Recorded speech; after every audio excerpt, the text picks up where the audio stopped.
Welcome back. This video is going to be about Claressa Shields. Now, she's going to be fighting in PFL. She's going to be fighting some girl. We don't know who she is, just a random girl. But she's going to be making another day. She's going to be fighting again. But the girl that she's fighting Abigail Montez. Abigail Montez isn't really an elite fighter. She's a novice fighter. She has a little bit of a good ground game. She's not really a good ground fighter, just a little bit of ground game, not excellent ground game, not even average ground game, but it's probably better than Claressa's ground game, And Abigail Montez is primarily a striker, so that's going to be a very interesting matchup. Not really, because actually, no, I'm wrong. It's not going to be an interesting matchup, because if Abigail Montez tries to strike with Claressa, that's going to be a bad idea. If she implements a couple kicks in her arsenal, then maybe she can make the fight a bit more competitive on the feet. But, it's pretty obvious that you are going to have to take down Claressa Shields if you want to beat her and beat her impressively. In her last fight, she got exposed a bit with the ground game. Exposed isn't really exactly the right word to use, because we all knew going into the fight that she wasn't a good ground fighter. She's primarily a boxer, very accomplished. She's got an Olympic gold medal. She's very accomplished in boxing, multiple time world champion, undisputed female middleweight champion, I believe. She was undisputed. So she's accomplished everything she needs to accomplish in boxing. One of the greatest female fighters in boxing of all time.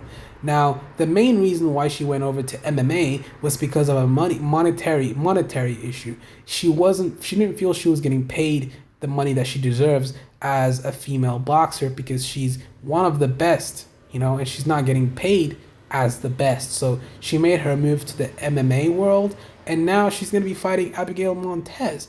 The thing is with Claressa Shields is she's an excellent, very good striker, 99 out of 100 on those stats. But when you look at her jiu-jitsu, it's around 10 or 5.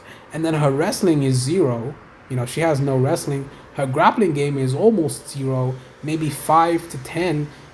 If you have stats, like imagine you're playing a UFC fight, a game, and then you look at her stats, you'll see 100 striking, but her ground game is almost 0.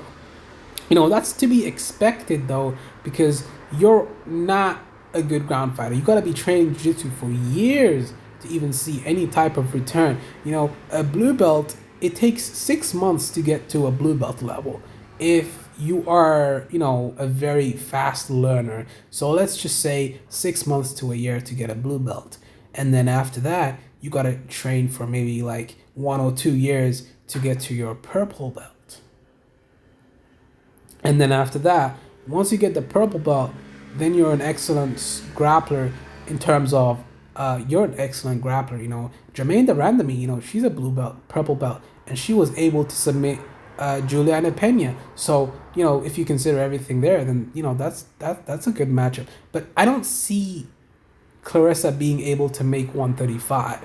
But that's besides the point. She's not going to be fighting in the UFC because she will get exposed in the UFC. She's going to get taken down and submitted in easy fashion. Arm triangles, rear naked chokes, triangle submissions from the legs, triangle choke, rear naked chokes, arm bars. Like, there's so many things you got to look out for. Omoplata submission, heel hooks. Like, so many things she has to look out for. I'm kind of thinking, okay, is she going to be able to make her debut in the UFC? No. I mean, you got to work your ground game for years. But the thing about Claressa is she's actually relatively young for the MMA game, so she can work her ground game and really get to a good level and establish herself. Maybe the best thing for her to do is work on her takedown defense so she doesn't have to worry about the ground game, and then later on in her career she can start to establish her jiu-jitsu bit by bit. As every fight progresses, work on your ground game. Every fight, you're going to try to avoid the grappling, and then you're going to work on the grappling in training going into every fight. Obviously don't neglect your boxing and don't neglect your wrestling, but work on everything, but put more emphasis on your grappling. Every training camp, but it also depends on the game plan for the fight. But you know, an intelligent fighter is always going to be looking to exploit her weaknesses. There's a term in boxing that says never hook with a hooker, which means don't fight someone where they're most comfortable. Don't fight someone where they are the best. Fight them where they have weaknesses. Strike at their weaknesses. You don't want to fight someone that's a really good ground game.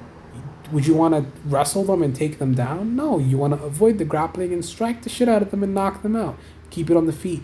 Defend the takedowns. The thing about Claressa is, if she gets taken down, she has to also work on her weight to get back up. There's a lot of things you got to work on. Obviously, she has really good coaches behind her, like Jackson Wink MMA. She's training out of Jackson Wink MMA right now, so that's a good gym. But I'm not sure if that's the best gym for her, because Jackson Wink, they've been criticized in the past for training fighters like Cowboy Cerrone, and those fighters, they always leave. It's like we've heard a lot of bad things about Jackson Wink over the years, but it's become more of a commercial thing.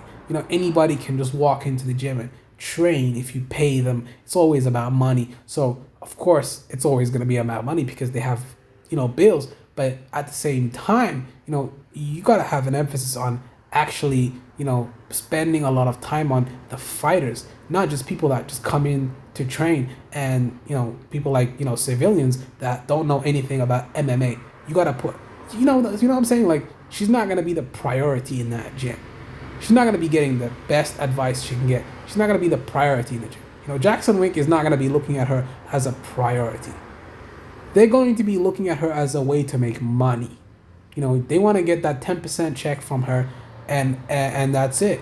They don't really care about her well-being. So maybe I think she should work with her. She should go back to her boxing coach, get her boxing coach, add him to the striking coach, make that guy your striking coach, and then you should never stay with one gym.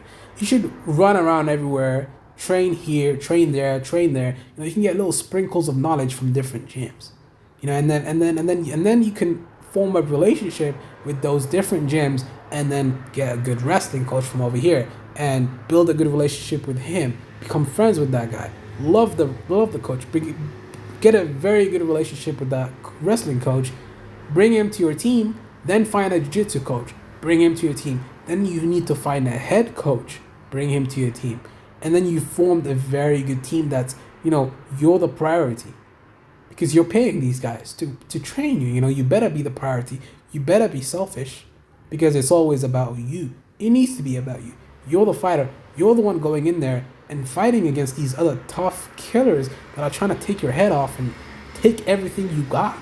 You could get brain damage. You get knocked the fuck out, unconscious, cold. You could possibly die in the ring. So you got to do everything you can do to try and fucking get the best amount of money you can get, and get the most wins you can get. But I don't think Claressa has what it takes to become an MMA champion in PFL or UFC, because the reality of it is you need a good ground game to become a good MMA fighter, and you need good wrestling. You need to be good everywhere. Look at Kamaru Usman. He was a bit green in the striking. He was a very good wrestler. He's a good jiu-jitsu guy, not too good. Good jiu-jitsu, but not great. But he's good everywhere. He's good on the ground. He's good at excellent at wrestling. Excellent, not just good. Excellent. Striking, not excellent, but good. So he worked his striking and really became really good at striking. So, taking that example and looking at Kamaru Usman, but the thing is, he had a good background. He had a good background of wrestling. That's the best, and that foundation, wrestling, that's the best foundation to have for MMA. Undisputed, 100%, because you can dictate where the fight goes. But I'm saying all that to say, Claressa, if she wants to make it far in MMA, she needs to work her ground game. I think that's obvious. Everybody knows that. That's pretty much it. Work hard, get good coaches, and don't train at Jackson Wink. Like, I don't think that's the best fit for her. That's just my opinion. But that's my thoughts. Tell me what you guys think in the comment section. I'm not gonna tell you guys to subscribe because you guys are not going to subscribe. If you want to, do it. If you don't want to, hey, don't do it. If you want to like the video, like the video. I mean, if you guys like the video, like the video. If you don't like the video, then dislike the video. Everybody has free speech here, man. Like, I'm not gonna ban any comments. But anyways, man, I'm out. Peace.